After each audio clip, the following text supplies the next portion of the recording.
Panibagong araw, panibagong problema. Yan ang kalimitang iniisip ng mga taong bagyanang nakatulog sa masakit nilang nararamdaman, sa nahihirapan nilang isipan at puso. Bagyana silang nakatulog sa pamamagitan ng alak.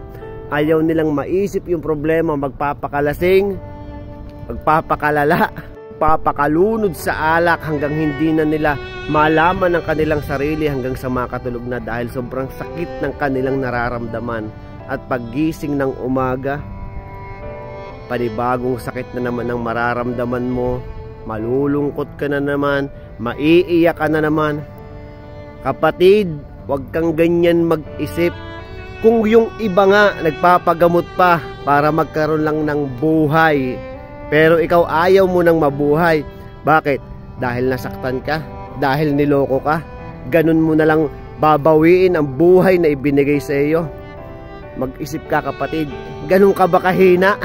Ganun kahina ang pagkatao mo?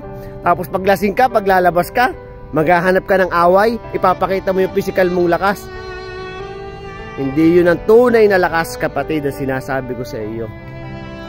Bakit hindi mo palitan yung nasa sa isip mo? Paggising mo sa umaga, isipin mo na yan ang regalo sa iyo ng Panginoon. Magpasalamat ka dahil nabuhay ka pa. Wala ka nang ginagawa sa mundong ito, sinisisi mo pa ang ating Panginoon. Doon mo lang siya naaalala. Kapatid, sa iyo may bigay ng buhay sa iyo. Huwag mo naman sayangin. Huwag mong sayangin. Hindi ka nabubuhay para maging malungkot lang, kapatid. Hindi ka nabubuhay. Hindi ka binuhay ng Diyos sa mundong ito para ang makita mo lang ay kalungkutan, kahirapan, puro problema. Ginawa ka ng Panginoon, kapatid. Ginawa niya ang mundong ito.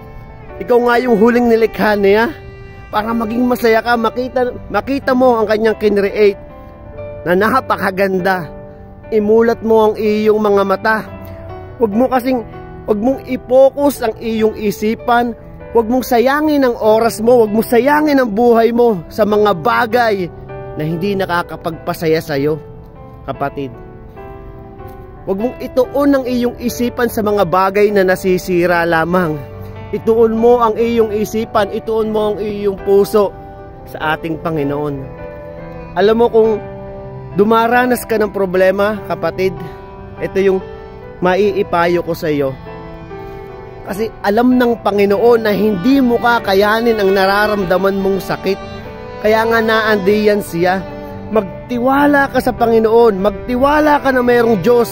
Sapagkat ang sabi ng Panginoon sa 1 Peter 5:7, ipagkatiwala mo sa Kanya ang lahat ng iyong alalahanin. Dahil siya nagmamalasakit sa iyo, kapatid. Mahal ka ng Panginoon. Huwag mo siyang isipin na sisihin lang siya ng sisihin. Sa Kanya mo ipagkatiwala ang lahat ng iyong alalahanin. Dahil alam niyang hindi mo yan kaya. Ibigay mo sa Kanya, ibigay mo sa Kanya. Bakit? Dahil siya yung malakas. Kakaiba yung kalakasan niya, hindi natin abot ang lakas at ang Kanyang isipan. Dahil siya lang yung lumalang sa atin. Ang lahat ng bagay dito sa mundo, nakikita at hindi nakikita, ay ginawa sa pamamagitan niya. Paano mo masasabing hindi siya malakas? Kaya sa halip na sisihin mo ang Panginoon, magpasalamat ka dahil may panibago kang buhay. Umagang gigising ka, magpasalamat ka sa Panginoon dahil binigyan ka niya ng panibagong buhay, panibagong pag-asa para masolusyonan mo ang lahat ng pinoproblema mong yan. Kapatid, huwag mong sayangin ang buhay mo. Siguro kung maririnig mo ang mga salitang ito, may purpose sa iyo ang Panginoon. Hanapin mo sa Panginoon kung bakit nabubuhay ka pa. Dahil may rason kung bakit buhay ka pa hanggang ngayon. Hindi sinasadya ang pagkakataon na ito.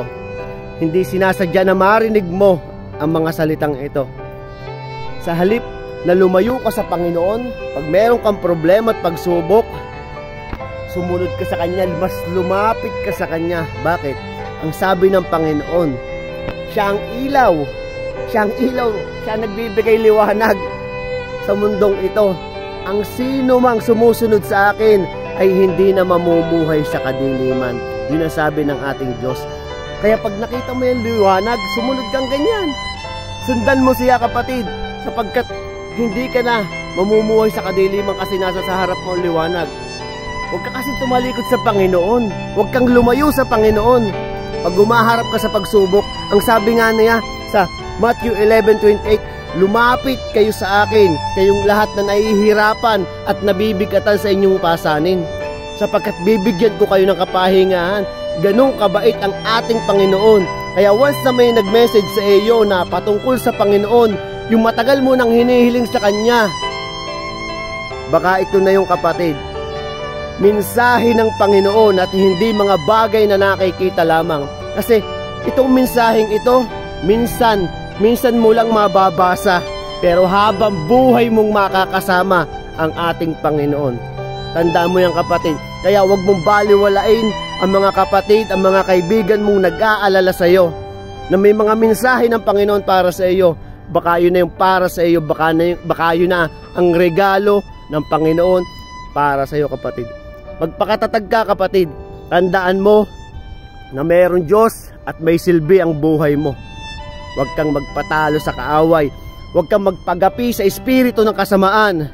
Magpagapi ka, magpasakop ka sa espiritu ng Diyos, sapagkat ang espiritu ng Diyos ang magbibigay sa iyo ng pagmamahal, love, joy, peace, patience, goodness, kindness, faithfulness, at self-control, kapatid. Doon ka magpasakop sa mabuti at huwag kang magpasakop sa masama. Stay good and God bless. Amen.